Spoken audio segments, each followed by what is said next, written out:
Hello, my name is Phil Pereira, and I'm the Emergency Ultrasound Coordinator at the New York Presbyterian Hospital in New York City.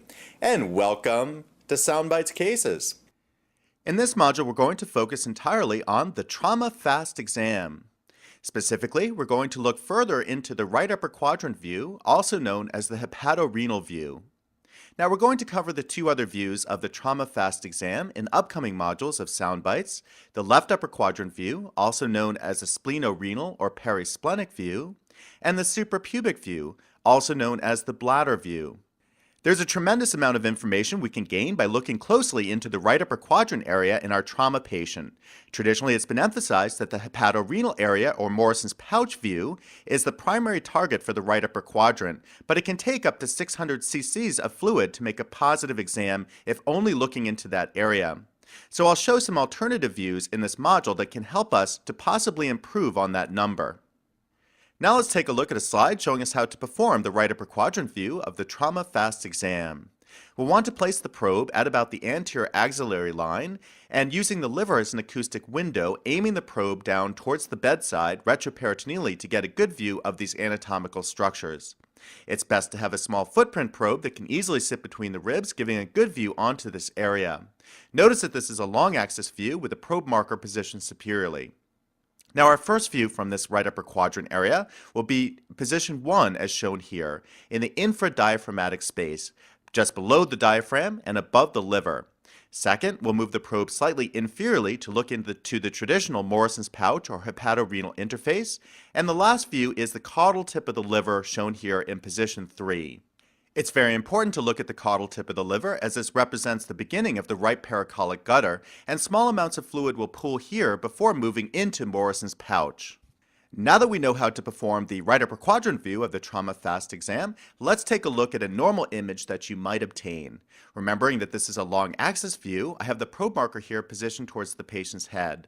So towards the left of the clip here is superior or chest cavity, and towards the right is inferior or abdominal cavity. Notice the first large structure that comes into view in the middle of the image is the liver, and to the right or inferior to the liver we see the football-shaped kidney.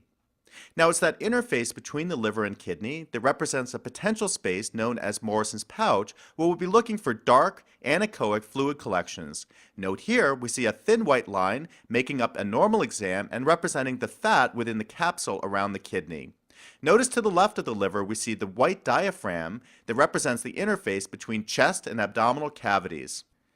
Let's take a look at another normal right upper quadrant examination. Again, the probe markers towards the patient's head, so superior chest cavity towards the left, inferior abdominal cavity towards the right.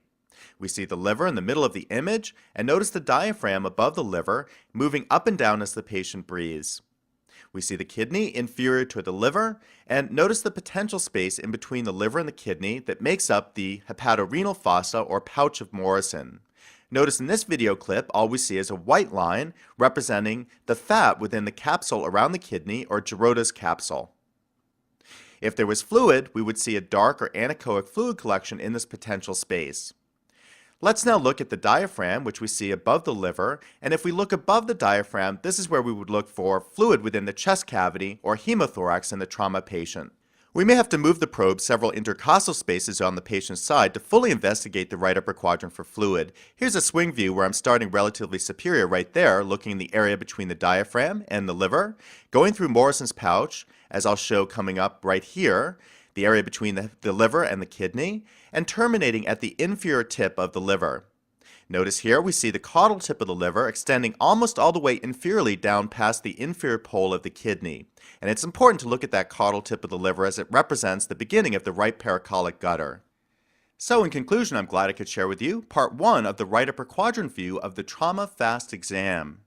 Now we know how to recognize a normal examination looking all the way from the area below the diaphragm through Morrison's pouch and terminating at a view of the caudal tip of the liver.